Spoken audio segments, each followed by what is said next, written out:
Listen closely, and I'll tell you something they don't teach in Sunday school or self-help seminars. There's a peculiar species of moth in the Amazon that's attracted not to light, but to tears. The Calyptra ustrigata feeds on the salt of human sorrow, drawn to the corners of eyes like a lover to confession. Nature, you see, has always understood what we pretend not to know, that some creatures are designed to feast on our wounds. And so it is with love. Picture this. A man sits in a dimly lit apartment, the air thick with the scent of dying roses and yesterday's coffee. On his phone screen, her last message glows like a cigarette burn in velvet darkness. I need someone who's emotionally available. The words taste like copper pennies in his mouth, like blood from biting his tongue too many times. He's heard this before, will hear it again. This eternal refrain of his inadequacy sung by different lips, but always in the same key. Here's what Freud whispered to his cocaine at 3 a.m, but never dared write in his journals. Every woman you fall for is a perfectly calibrated instrument designed to measure the exact dimensions of your self-loathing. She arrives wearing the face of salvation, but carrying the tools of an archaeologist, ready to excavate every fossil of shame you've buried beneath years of carefully constructed persona. A 2024 study from the University of Zurich found that men consistently choose partners who trigger their deepest insecurities, not despite this fact, but because of it. The researchers called it traumatic bonding preference, but I call it something simpler. We are moths, and our wounds are flames. There's an old Romanian folk tale about a prince who fell in love with his own reflection in a cursed lake. But here's the part they don't tell you. The reflection wasn't beautiful. It showed him as he truly was, scarred, aging, desperate. And still he dove in, night after night, trying to embrace what repulsed him. The lake, they say, still tastes of salt. You see, every woman you've ever loved has been a test, but not the kind you think. Not a test of your worthiness, your masculinity, your ability to provide or protect or perform. No, the test is far crueler than that. She tests whether you can look at yourself through her eyes and not turn to stone, whether you can hear your mother's criticism in her silences, see your father's disappointment in her turned back, feel every playground humiliation in her gentle rejections, and still somehow believe you deserve to be loved. The bitter joke? You're meant to fail this test. That's the whole point. Like Sisyphus with his boulder, except the boulder has your ex-girlfriend's laugh and texts you at 2 a.m. when you're finally starting to heal. The universe has a sense of humor darker than burnt coffee, darker than the circles under your eyes after another night of replaying conversations, searching for the moment it all went wrong. But here's where it gets interesting, where the wound becomes something else entirely. In Kyoto, there's an art called kintsugi, broken pottery repaired with gold. The Japanese understood something we've forgotten in our age of disposable everything. The cracks are where the light gets in. But first, my friend, first you must shatter completely. Tell me, when was the last time you looked at yourself without flinching? When did you last meet your own eyes in the mirror without immediately looking for something to fix? The paradox that would make Kierkegaard weep into his evening brandy. The very wound that makes you choose women who will inevitably find you lacking is also the only doorway to something resembling freedom, but only if you stop trying to heal it, only if you learn to love the limp. In the end, every woman who's ever told you, "It's not you, it's me," was lying. It was you. It was always you, but not in the way you think. It was you choosing someone who would confirm what you already believed about yourself. It was you, directing a tragedy where you always play the same part. The almost good enough, the if only, the maybe next time. And somewhere in that recognition, in that terrible clarity, lives a strange kind of power.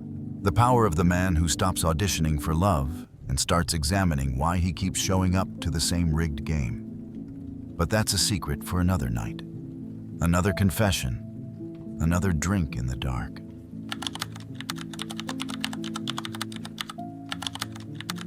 Solitude is not the absence of others.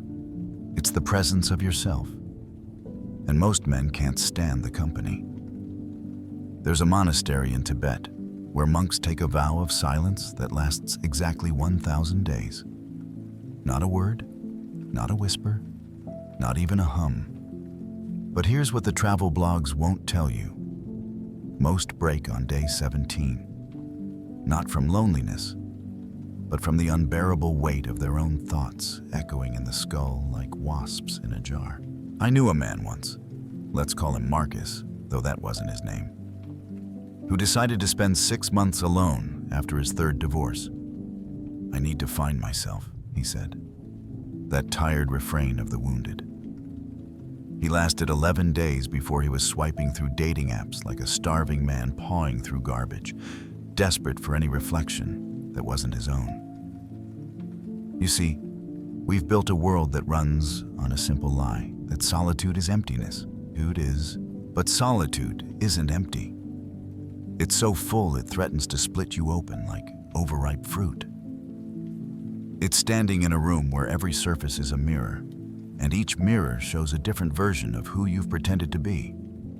The loving boyfriend, the dedicated worker, the good son, the fun friend. And in the center, barely visible, something that might be you, if you could remember what that means. Schopenhauer, that cheerful bastard, once wrote that a man can be himself only when he is alone. But he left out the punchline. Most men would rather be anyone else. Here's a secret the self-help gurus won't sell you for $199.99. The reason men fear solitude isn't because they'll be lonely. It's because in true solitude, there's no audience for your performance. No one to convince you're worthy, successful, interesting, or good. Just you and the terrible freedom of not having to be anything for anyone. And that freedom? It feels exactly like falling. In medieval times, they had a torture device called an oubliette, a dungeon with only one opening at the top, where prisoners were left to be forgotten. The word comes from the French oublier, to forget. But the real torture wasn't being forgotten by others. It was being unable to forget yourself. A 2025 Harvard study on male isolation found something peculiar. Men who spent structured time alone showed increased anxiety for the first 3 weeks, followed by what researchers called catastrophic identity dissolution. Their subjects literally couldn't maintain their sense of self without external validation. But here's what happened next, the part the headlines missed. The ones who pushed through, who sat with that dissolution like Job with his boils, emerged with something the researchers struggled to categorize. They called it authentic self-coherence. But I have a simpler name. They learned to exist without an audience. There's a Japanese term, hikikomori, social recluses who withdraw entirely from society. The world treats them as broken, diseased, in need of fixing. But what if some of them have simply discovered what the rest of us spend our lives running from? That when you stop performing, stop achieving, stop pursuing, stop fleeing, when you simply stop, something else begins. I'll tell you what happens in real solitude, the kind that lasts longer than a meditation retreat or a weekend camping trip. First comes the panic, like drowning in air. Then, the bargaining. Surely just one text, one call, one scroll through social media won't hurt. Then the anger at everyone who isn't there, followed by anger at yourself for needing them. But if you sit still enough, if you resist the siren call of distraction, something shifts. The voices in your head, your mother's expectations, your ex's criticisms, society's demands, begin to fade like radio signals in a tunnel. And in that static, that blessed white noise, you might hear something else. Faint at first, easy to dismiss. The sound of your own thoughts thinking themselves, without need for validation or response. When was the last time you went a full day without explaining yourself to anyone? Without justifying your choices, defending your position, performing your personality? What would happen if you stopped? Who would you be if no one was watching? The cathedral of one isn't built from loneliness. It's built from the rubble of every false self you've constructed for others' comfort. And yes, it's terrifying. Yes, you'll discover things about yourself that make you wish for the sweet amnesia of busyness. The petty resentments you've nursed like sickly children. The dreams you've deferred so long they've fossilized. The ways you've betrayed yourself for crumbs of approval. But here's the cosmic joke that would make Nietzsche himself belly laugh into his mustache. The man who can truly be alone, who can sit with himself without flinching, becomes magnetic to others, not because he needs them, but precisely because he doesn't. He moves through the world like a man who's discovered water in the desert, willing to share, but no longer dying of thirst. The cathedral of one has no congregation, no hymns, no promised salvation. Just the terrible, beautiful silence of being exactly who you are when no one's keeping score. And that silence? It sounds like freedom. But it tastes like ashes until you learn to love the burn.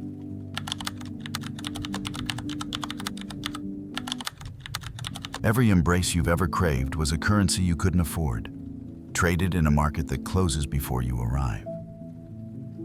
In Bangkok, there's a night market that only appears during the waning moon. Locals call it Talat Phi, the ghost market. Vendors sell memories, broken promises, and the shadows of things that almost were. I mention this because I need you to understand. Some economies run on stranger currencies than money. Touch, for instance. Or picture a man, any man, maybe you, standing in a crowded subway car. Bodies pressed against him from every angle, the heat of strangers seeping through thin fabric. More human contact in 5 minutes than he's had in 5 months. And yet, he might as well be wrapped in cellophane, vacuum sealed in his own skin. Because proximity, you see, is not intimacy. And the modern man is dying of thirst while drowning in an ocean of flesh. Here's what they discovered in those Romanian orphanages in the 1990s. Children who were never held didn't just suffer emotionally. Their brains literally shrank. Neural pathways meant for connection withered like unused roads returning to forest. The body, it seems, keeps a ledger of every missing embrace, and the debt compounds with murderous interest. But we're not talking about children, are we? We're talking about grown men who've learned to wear their skin like armor, who flinch at unexpected contact like war veterans at car backfires. Men who've been taught that needing touch is weakness, that hunger for connection is just another word for dependency. Kafka, that master of the grotesque, once wrote a story about a hunger artist who starved himself for spectacle. But at the end, dying, he confessed. He only fasted because he never found food he liked. How many men are hunger artists of affection, pretending asceticism when really they just never learned the menu? A 2024 study from Utrecht University measured cortisol levels in single men aged 25 to 45.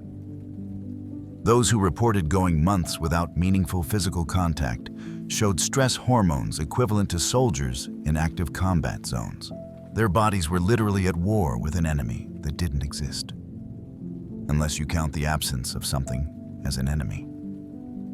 Which of course it is. I once watched a documentary about a Japanese company that rents out professional cuddlers.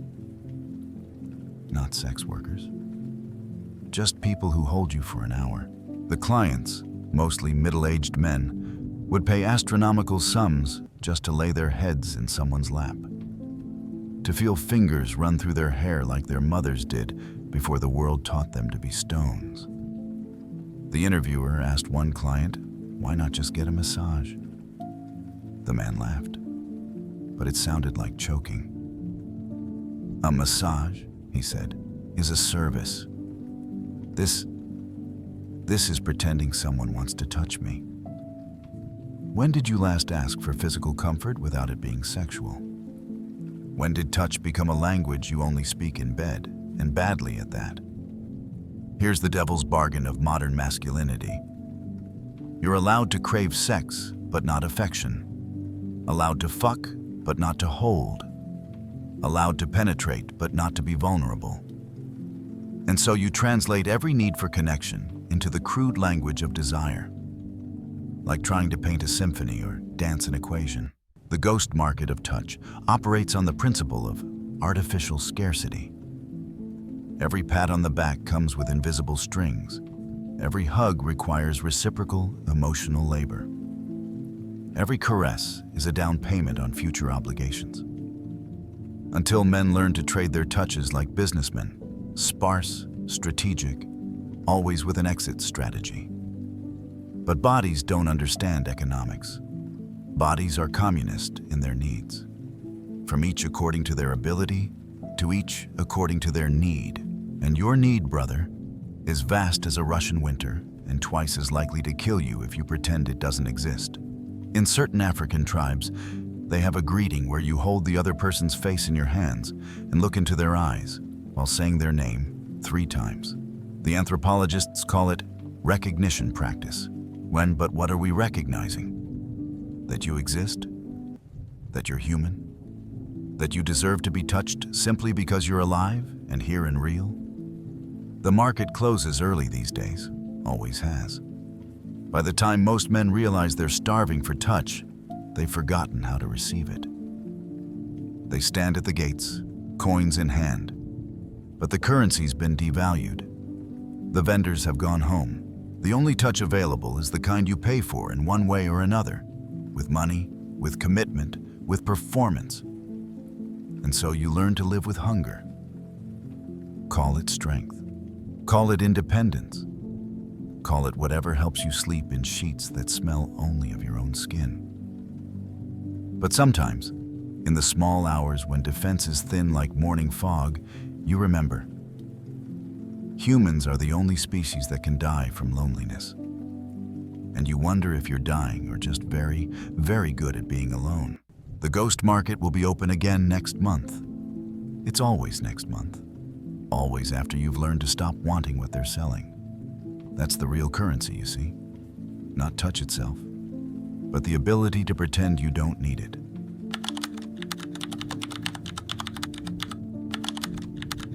You are the curator of every woman who almost loved you, and the admission price is your sanity.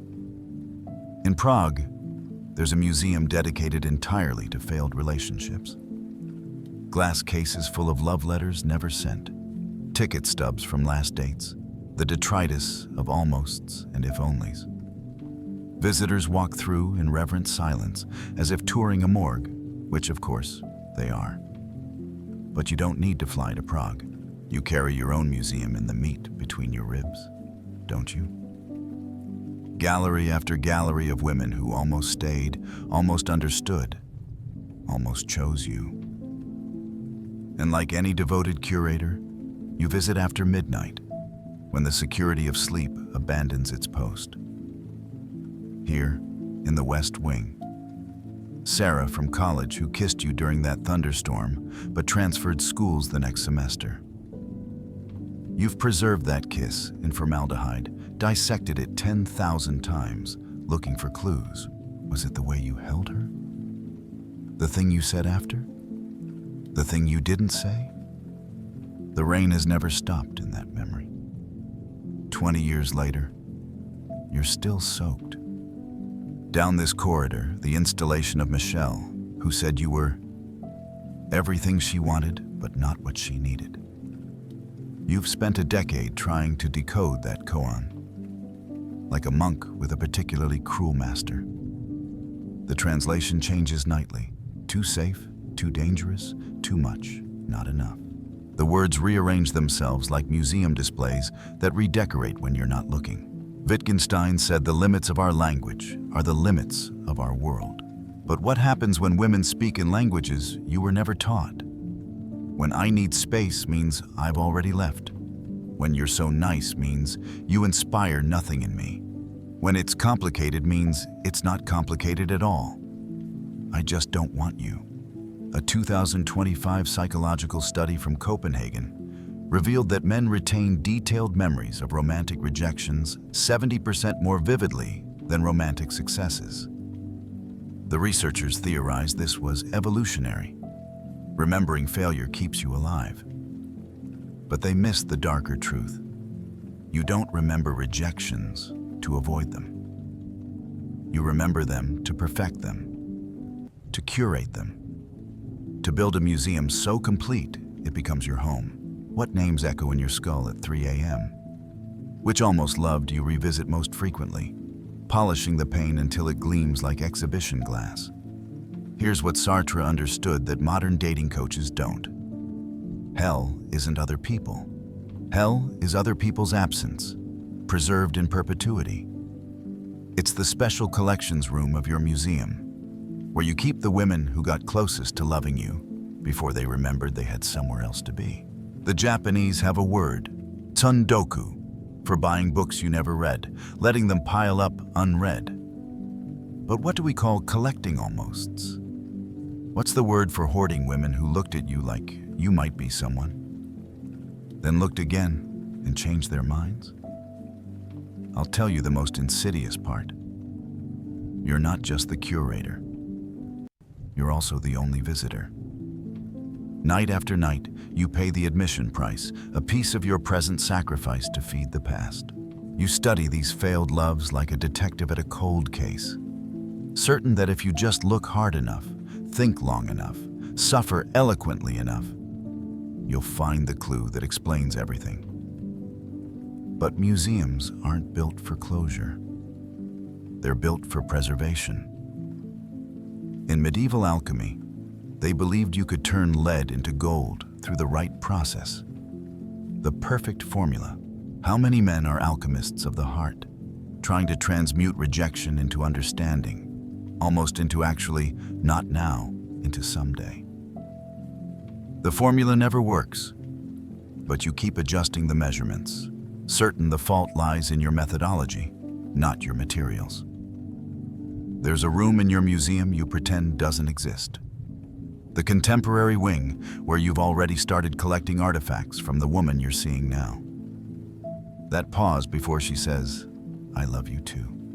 The way she checks her phone when you're talking. How she flinches, just slightly, when you reach for her hand in public. You tell yourself you're imagining things, but good curators notice everything. And you've become such a good curator. The museum of almost never closes. No holidays, no renovations, no fire drills. Open 24/7 in the space between your eyes closing and sleep arriving. Admission is free, but the gift shop only sells regret, and you buy it in bulk. Kierkegaard wrote that life can only be understood backwards, but must be lived forwards. He didn't mention that some men live backwards entirely, moonwalking through the present with their eyes fixed on exhibits of the past. But here's the secret that would shut down your museum forever, if you let it. Every woman who almost loved you was right to leave. Not because you weren't enough, but because you were too busy curating the last woman who left to actually be present for the one who arrived. The museum doesn't need a fire exit. It needs a fire.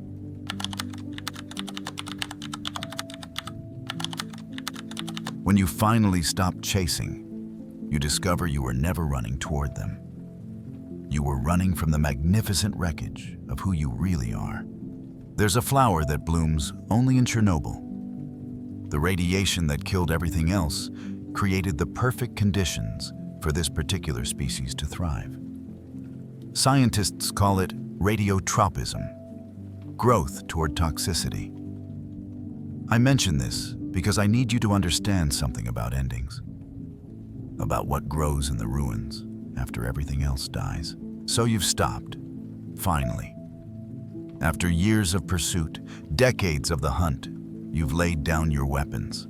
Not from wisdom, let's not dress this up, but from exhaustion. The kind of bone-deep tired that comes from running the same maze, hitting the same walls, bleeding from the same corners. Your knees have given out in the middle of nowhere, and suddenly you realize, this is nowhere. You've been running in place the whole time. The silence is deafening, isn't it? Without the sound of your own footsteps chasing the next almost love. Without the constant notification pings of potential matches. Without the adrenaline of the hunt. What's left? I'll tell you what's left. You. The raw, unfiltered, unromanced you. And Christ, what a sight, like Dorian Gray finally looking at his portrait. Except instead of supernatural corruption, it's just ordinary. You're just an ordinary man who convinced himself he needed extraordinary love to be complete. And now, in the ruins of that delusion, something terrible happens. You start to see clearly. Here's what becomes visible in the apocalypse light. Every woman you chased was a hologram. Not because they weren't real, but because you never saw them. You saw what they might fix in you, what they might complete, what they might make you become. You fell in love with your own potential transformation, dressed up in their faces.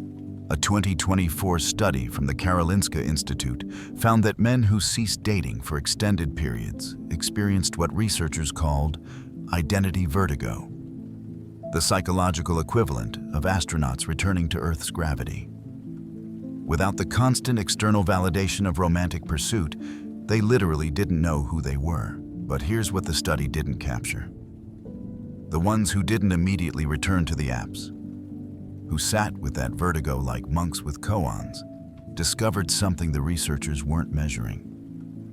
They discovered they had been ghosts haunting their own lives. And only in stopping did they begin to solidify. What would you find if you stopped moving long enough to look? What has been growing in the spaces between your pursuits? In the moments when you forgot to perform? Nietzsche, that mad prophet, said we must become who we are. But he left out that most of us are too busy becoming who we think others want us to be. Every date a job interview, every relationship a performance review, every breakup a termination letter. When do you clock out? When do you stop optimizing yourself for market conditions? I knew a man, brilliant physicist, 3 degrees, spoke 5 languages, who described his dating life as trying to solve an equation where all the variables keep changing. One day he simply stopped calculating, deleted the apps, declined the setups, stopped trying to solve for X. 6 months later, I asked him what he discovered. I don't like physics, he said. I never did. I just thought it would make me interesting. This is the perfume of ruins. It smells like freedom and tastes like fear. Because when you stop chasing, stop seeking, stop hunting for completion in another's arms, you're left with the terrible responsibility of your own existence. No one to blame for your emptiness, no one to credit for your fullness. Just you and the echo of your own heartbeat, which you realize has been keeping time to everyone else's rhythm. In Japanese aesthetics, there's a concept called ma, negative space, the pause between notes that makes music possible. Your whole life has been noise, brother. Constant motion, constant seeking, constant performing. But it's in the stopping, in the terrible silence, that you might finally hear the song you were meant to sing. The ruins aren't empty. They're full of everything you abandoned in your rush to be loved. Your weird enthusiasms that didn't test well with focus groups. your strange thoughts that didn't fit dating profiles, your actual dreams, not the ones you thought would impress someone over coffee. And yes, there's pain in the ruins. The pain of realizing you've spent 40 years as a tourist in your own life. The pain of seeing how many women you used as mirrors when they were windows. The pain of discovering that the person you've been running from all this time wasn't unlovable. He was just unlived. But pain, as any gardener knows, is just another word for growth happening where it shouldn't. And in the ruins of who you were supposed to be, something impossible starts to bloom. Not despite the radiation of your failures, but because of it. You, radiotropic. You, growing toward your own toxic truths. You, finally, magnificently, uselessly yourself. The chase is over. The real work, the work of living without an audience, loving without an object, being without a purpose, has only just begun. And somewhere in that work, in that terrible freedom, in that gorgeous wreckage, you might discover what every mystic knows but can't explain.